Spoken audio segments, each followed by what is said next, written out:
Uh, Actually, not too much directly. I had two older brothers.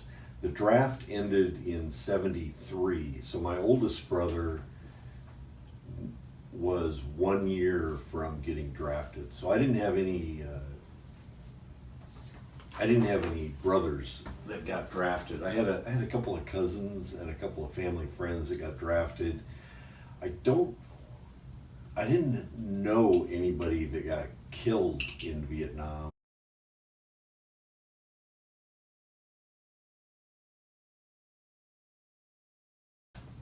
I remember in the fourth or fifth grade, the teacher made us write a letter to the president, and we had to let them know, we had to let him know that we supported him. So there was a little bit of Midwestern brainwashing going on there. It probably wasn't until about 71 where I began to have some consciousness that we weren't really involved in a legitimate operation.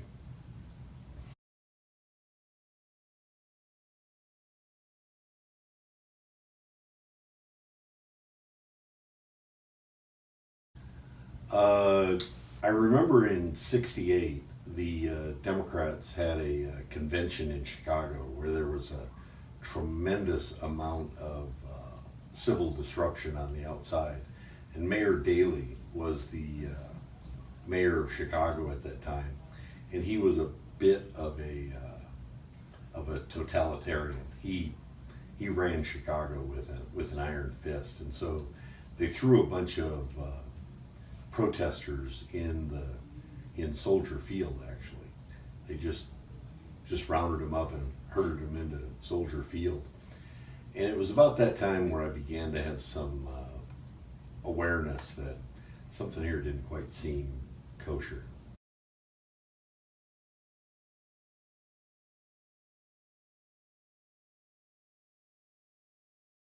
When they got rid of the draft in '73, uh, well, one of the effects of having a draft is that the people that were able to get out of the draft got out of the draft.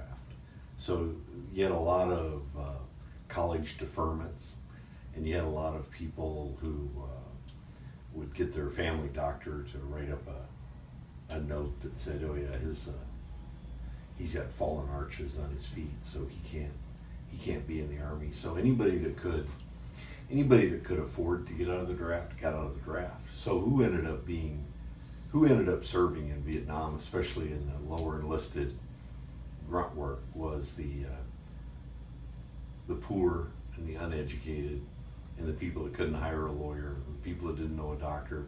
So you ended up getting a disproportionate number of minorities and economically challenged people over there. So the people that really got affected were probably the ones most disenfranchised from the government. So the people that already thought they were getting kicked around by society had more evidence that they were getting kicked around by society. You know, there's that old, I don't remember the name of the song. There's a line in a song by Creedence Clearwater Revival, "I ain't no senator's son." Mm-hmm. Yeah, if you're the senator's son, they didn't go to Vietnam. It was absolutely a poor man's war. Absolutely. Absolutely not if we would have required the middle class and upper class people to send their kids, we wouldn't have stayed there nearly as long as we did.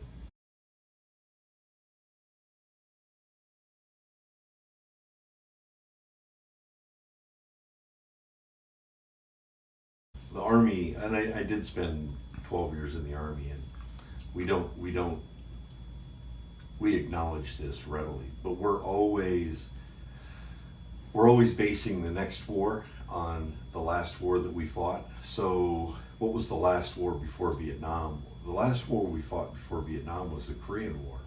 And in the Korean War, it was a fairly conventional war. It was, they got in their uniforms and we got in our uniforms, and there was a front line and there was a an air campaign, and there was a, you know, the movement of troops and all of that sort of thing.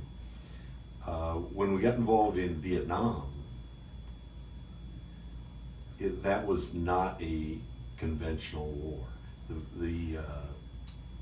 Who we were fighting most of the time were the Viet Cong. And the Viet Cong, so you had the Viet Cong and you had the North Vietnamese Army, then you had the ARVNs, the Army of the Republic of Vietnam, the South Vietnamese, and you had us.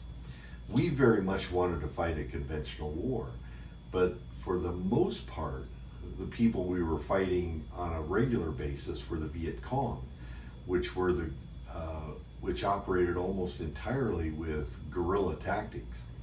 We weren't prepared to fight guerrilla tactics. We really wanted to fight a conventional war. So it took us,